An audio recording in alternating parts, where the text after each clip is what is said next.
कल जब पूरा भारतीय महाद्वीप नेपाल की घटनाओं को लेकर व्यस्त था, दुनिया के दूसरे कोने में इजरायल ने खाड़ी के सबसे नोटोरियस समझे जाने वाले देश कतर पर जबरदस्त हमला बोला। इस हमले में कतर की राजधानी दोहा को धुआं धुआं कर दिया गया। चारों तरफ धुएं का गुबार उड़ रहा था। लोग अपनी जान बचाकर भाग रहे थे।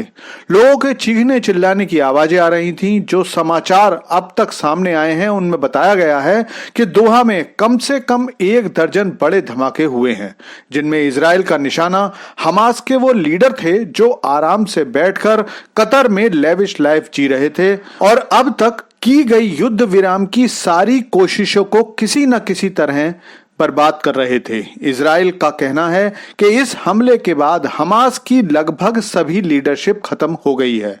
हो सकता है कि आप में से कुछ लोग सोचें कि इजराइल अब अपनी हदें पार कर रहा है। पहले गाजा, फिर लेबनान, फिर ईरान और सीरिया और आज कतर पर हमला कर दिया है। तो दोस्तों, असलियत यह है कि अब तक तो इजराइल गाजा या लेबनान में हमले कर रहा था। वो आतंकवाद और अपने दुश्मनों के जड़ पर वार नहीं समझा जा सकता। असल जड़ पर वार तो इजराइल ने अब किया है, क्योंकि खाड़ी देशों में अगर सबसे ज्यादा नोटोरियस देश कोई है तो वो कतर ही है।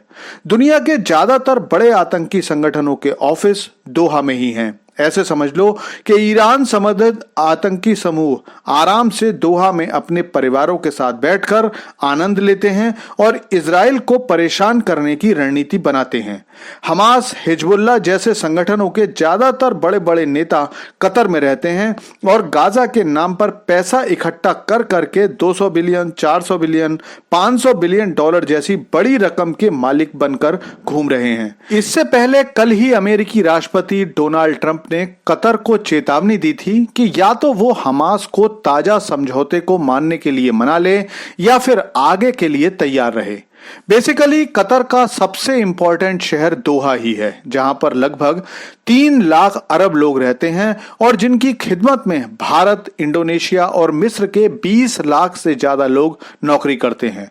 कतर की पूरी अर्थव्यवस्था तेल पर निर्भर है। कतर लगभग हर साल 120 बिलियन डॉलर का तेल और गैस एक्सपोर्ट करता है। खुद को सुरक्षित रखने के लिए कतर ने अमेरिका को एक बेस दिया हुआ है।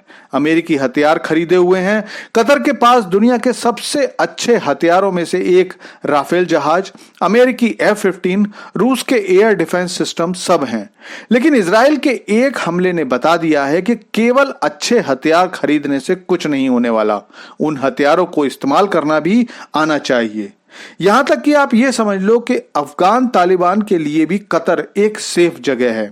7 अक्टूबर के हमास हमले के बाद इतनी खुशियां गाजा या ईरान में नहीं मनाई गई थीं जितनी कि कतर में मनाई गई थीं। इन हमलों में माना जा रहा है कि हमास के टॉप लीडर खलील अल हाया, खालिद मशाल, मोहम्मद दरविश, राजी अहमद और अल रिशक को मार दिया गया है।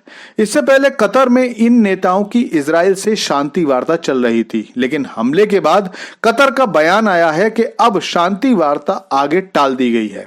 और इसकी वजह यह नहीं है कि कतर इजराइल को तबाह करना चाहता है, बल्कि इसकी वजह यह है कि इस वार्ता में सम्मिलित हमास की सारी लीडरशिप इजराइल ने इस हमले में खत्म कर दी है। दरअसल कतर ने पूरी दुनिया की नजरों में अपनी ऐसी छवि बना रखी है कि शांति समझौतों में होने वाली बातें ये सभी संगठन कतर में ही करते हैं। यहां तक कि तालिबान और अमेरिका के बीच 2019-20 में अफगानिस्तान को छोड़कर जाने की बातचीत भी दोहा में ही हुई थी, जिसके बाद अमेरिका अफगानिस्तान में बिलियंस ऑफ डॉलर के हथियार छोड़कर रातों रात भाग गया था।